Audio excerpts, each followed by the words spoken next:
OPD में आए हुए मरीजगण और साथ ही साथ परिवारजनों के बीच में नूर मंजिल में आए हुए इंटर्न्स जो कि MSW psychology and nursing department के, उनके साथ हम यहाँ उपस्थित हुए हैं। मैं डॉक्टर अंजलि गुप्ता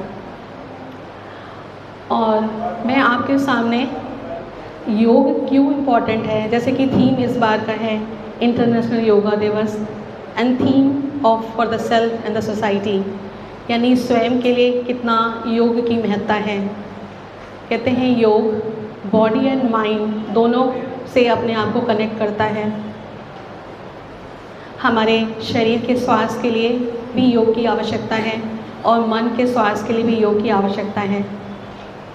फिर है thought and action, harmony between the thoughts and action, यानी कि हमारे जो विचार हैं, हमारे जो व्यवहार हैं, इन दोनों के बीच में कितनी सामंजस्यता है। दोनों के बीच की सामंजस्यता को बनाए रखने के लिए भी योग की बहुत आवश्यकता होती है, क्योंकि योग हमारे अंतर्मन को जागृत करता है और ये जब जागृतता जाग जाती है तो हमारे अंदर का एक वैल्यू उत्पन्न होता है और वो हमारे मन को शांति देता है, सुकून देता है और खुशी देता है। और ये शांति, सुकून और खुशी ही बहुत ज़रूरी है हमारे जीवन के लिए। तो इन्हीं सब बातों को ध्यान में रखते हुए हमारे इंटर्न्स ने कुछ प्राचीन समय पे योग कब शुरू हुआ और कैसे शुरू हुआ, इसकी क्यों आवश्यकता पड़ी, हमारे कुछ इंटर्न्स आपको एक एक करके कुछ चीज़ें बताते रहेंगे। और वो फिर उसके बाद जब हमारे ये थोड़ी सी जो नॉलेज है, जो ज्ञान है, उसके बारे में आपको जब दिया जा चुका होगा तब हम प्रैक्टिस कराएंगे, योग की प्रैक्टिस। और ये योग यानी योगासन। तो योगासन को करने से पहले हम पहले ये चाहेंगे कि हमारे इंटर्न्स एक एक करके आए और आपको योग के बारे में कुछ जानकारी दें। सो सबसे पहले हम तान्या को बुलाना चाहेंगे। तान्या साइकोलॉजी इंटर्न्स हैं और वो आपके सामने हमारे भारतीय इतिहास में योग क्यों शुरू हुआ और कहाँ से आया, कैसे उत्पत्ति हुई, उसके बारे में आपको जानकारी देंगे।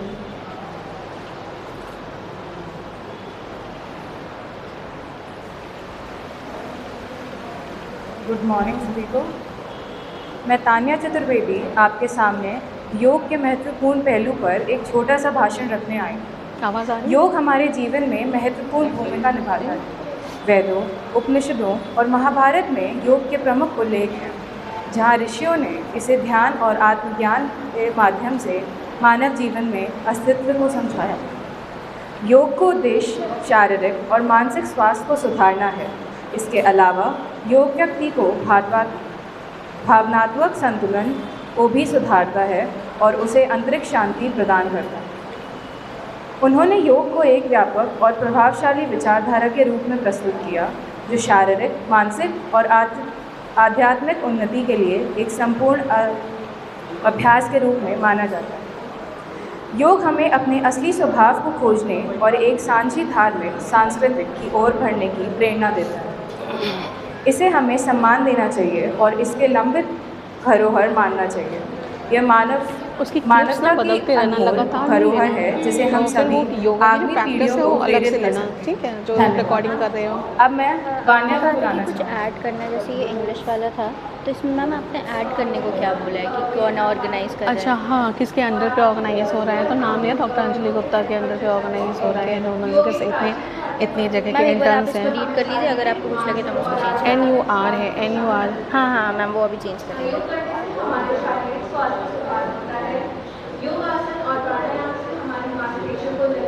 In the OPD, organizing the OPD area, celebration and Dr.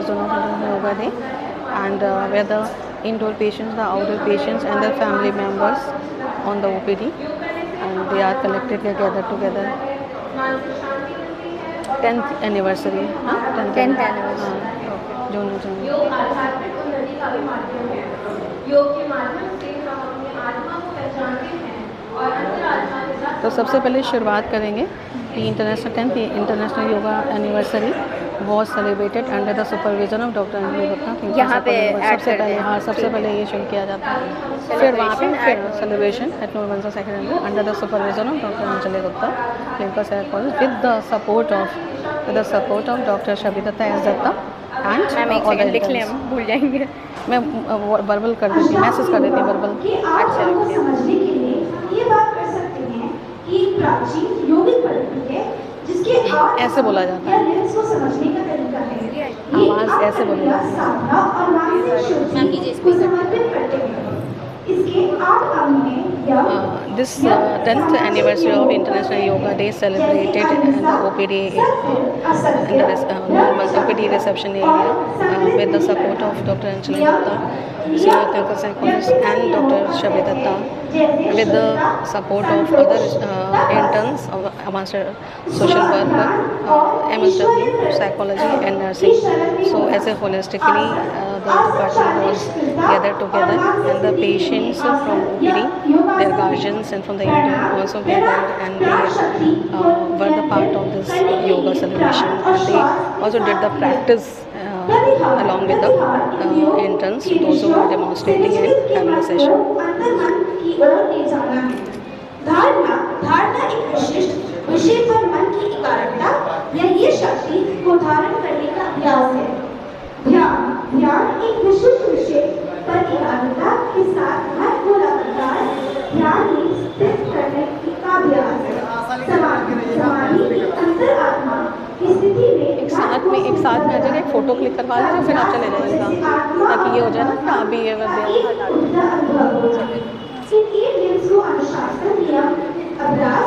और गुरु के मार्गदर्शन से अच्छा, आप लोगों से कैमरा योगी के लिए महत्वपूर्ण होता है।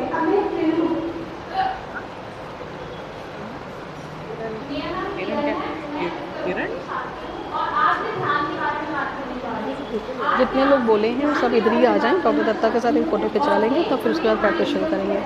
ठीक है, हम लोग को बोल दो।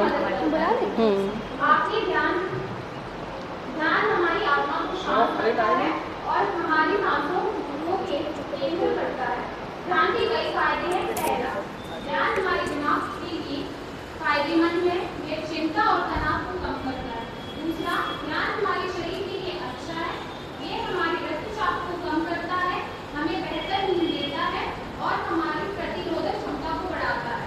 ध्यान हमारी भावनाओं को भी सुधारता है, ये हमें हमारी भावनाओं को समझने में मदद करता है और दूसरों के प्रति दयालु बनाता है। ध्यान शुरू करने का बहुत आसान तरीका है। एक शांत जगह पर आराम से बैठें, अपनी आंखों को बंद करें और अपनी सांसों पर ध्यान केंद्रित करें। विचारों के बिना किसी चिंता के आने और जाने के थोड़े अभ्यास में आपको ध्यान करने में आसानी होगी। अंत में ध्यान एक